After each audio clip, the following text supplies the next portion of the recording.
मेरे प्यारे देशवासियों, नमस्कार। आप सभी को क्रिसमस की अनेक अनेक शुभकामनाएं। आज का दिन सेवा, त्याग और करुणा को अपने जीवन में महत्व देने का अवसर है।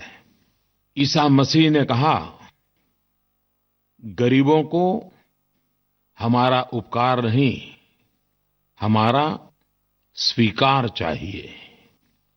सेंट ल्यूक के गॉस्पेल में लिखा है, जीसस ने न केवल गरीबों की सेवा की है, बल्कि गरीबों के द्वारा की गई सेवा की भी सराहना की है। और यही तो असली एम्पावरमेंट है। इससे जुड़ी एक कहानी भी बहुत प्रचलित है। उस कहानी में बताया गया है कि जीसस एक टेम्पल ट्रेजरी के पास खड़े थे। कई अमीर लोग आए, ढेर सारे दान दिए। उसके बाद एक गरीब विधवा आई और उसने 2 तांबे के सिक्के डाले। एक तरह से देखा जाए 2 तांबे के सिक्के कुछ मायना नहीं रखते। वहां खड़े भक्तों के मन में कुतूहल होना बड़ा स्वाभाविक था।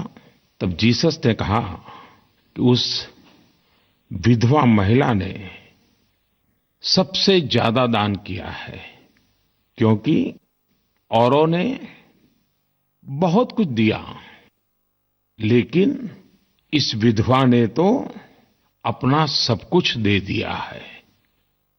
आज 25 दिसंबर महामना मदन मोहन मालवीय जी की भी जयंती है। भारतीय जनमानस में संकल्प और आत्मविश्वास जगाने वाले मालवीय जी ने आधुनिक शिक्षा को एक नई दिशा दी। उन्हें जयंती पर भावभीनी श्रद्धांजलि। अभी 2 दिन पहले मालवीय जी की तपोभूमि बनारस में मुझे कई सारे विकास के कार्यों का शुभारंभ करने का अवसर मिला। मैंने वाराणसी में बीएचयू में महामना मदन मोहन मालवीय कैंसर सेंटर का भी शिलान्यास किया है। इस पूरे क्षेत्र में निर्माण हो रहा ये कैंसर सेंटर न सिर्फ पूर्वी उत्तर प्रदेश, लेकिन झारखंड, बिहार तक के लोगों के लिए एक बहुत बड़ा वरदान होगा। आज भारत रत्न एवं पूर्व प्रधानमंत्री आदरणीय अटल बिहारी वाजपेयी जी का भी जन्मदिन है। ये देश अटल जी के योगदान को कभी नहीं भुला सकता। उनके नेतृत्व में हमने परमाणु शक्ति में भी देश का सर ऊपर किया।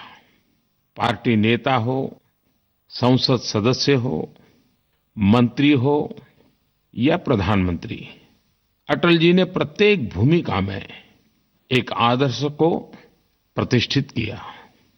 अटल जी के जन्मदिन पर मैं उनको प्रणाम करता हूं और उनके उत्तम स्वास्थ्य के लिए ईश्वर से प्रार्थना करता हूं। एक कार्यकर्ता के नाते अटल जी के साथ कार्य करने का सौभाग्य मिला। अनेक स्मृतियां आंखों के सामने उभर करके आती हैं। आज सुबह-सुबह जब मैंने ट्वीट किया तो एक पुराना वीडियो भी मैंने शेयर किया है। एक छोटे कार्यकर्ता के रूप में अटल जी का स्नेह वर्षा का सौभाग्य कैसा मिलता था, उस वीडियो को देख करके ही पता चलेगा। आज क्रिसमस के दिन सौगात के रूप में देशवासियों को 2 योजनाओं का लाभ मिलने जा रहा है। एक प्रकार से 2 नवतर योजनाओं का आरंभ हो रहा है। पूरे देश में गांव हो या शहर हो, पढ़े लिखे हो या अनपढ़ हो, कैशलेस क्या है, कैशलेस कारोबार कैसे चल सकता है, बिना कैश खरीदारी कैसे की जा सकती है, चारों तरफ एक जिज्ञासा का माहौल बना है। हर कोई एक दूसरे से सीखना समझना चाहता है। इस बात को बढ़ावा देने के लिए मोबाइल बैंकिंग को ताकत मिले इसलिए, ई पेमेंट की आदत लगे इसलिए भारत सरकार ने ग्राहकों के लिए और छोटे व्यापारियों के लिए प्रोत्साहन योजना का आज से प्रारंभ हो रहा है। ग्राहकों को प्रोत्साहन करने के लिए योजना है लकी ग्राहक योजना और व्यापारियों को प्रोत्साहन करने के लिए योजना है डिजी धन व्यापार योजना। आज 25 दिसंबर को क्रिसमस की सौगात के रूप में 15,000 लोगों को ड्रॉ सिस्टम से इनाम मिलेगा और 15,000 के हर एक के खाते में एक-एक हजार रुपये का इनाम जाएगा। और ये सिर्फ आज एक दिन के लिए नहीं है, ये योजना आज से शुरू होकर के 100 दिन तक चलने वाली है। हर दिन 15,000 लोगों को एक-एक हजार रुपये का इनाम मिलने वाला है। 100 दिन में लाखों परिवारों तक करोड़ों रुपयों की सौगात पहुंचने वाली है। लेकिन ये इनाम के हकदार आप तब बनेंगे जब आप mobile banking, e banking, RuPay card, UPI, USSD, ये जितने डिजिटल भुगतान के तरीके हैं उनका उपयोग करोगे, उसी के आधार पर ड्रॉ निकलेगा। इसके साथ-साथ ऐसे ग्राहकों के लिए सप्ताह में एक दिन बड़ा ड्रॉ होगा, जिसमें इनाम भी लाखों में होंगे। और 3 महीने के बाद 14 अप्रैल डॉक्टर बाबा साहब आम्बेडकर की जन्म जयंती है। उस दिन एक बम्पर ड्रॉ होगा, जिसमें करोड़ों के इनाम होंगे। डिजी धन व्यापार योजना प्रमुख रूप से व्यापारियों के लिए है। व्यापारी स्वयं इस योजना से जुड़े और अपना कारोबार भी कैशलेस बनाने के लिए ग्राहकों को भी जोड़े। ऐसे व्यापारियों को भी अलग से इनाम दिए जाएंगे और ये इनाम हजारों की तादाद में है। व्यापारियों को अपना व्यापार भी चलेगा और ऊपर से इनाम का अवसर भी मिलेगा।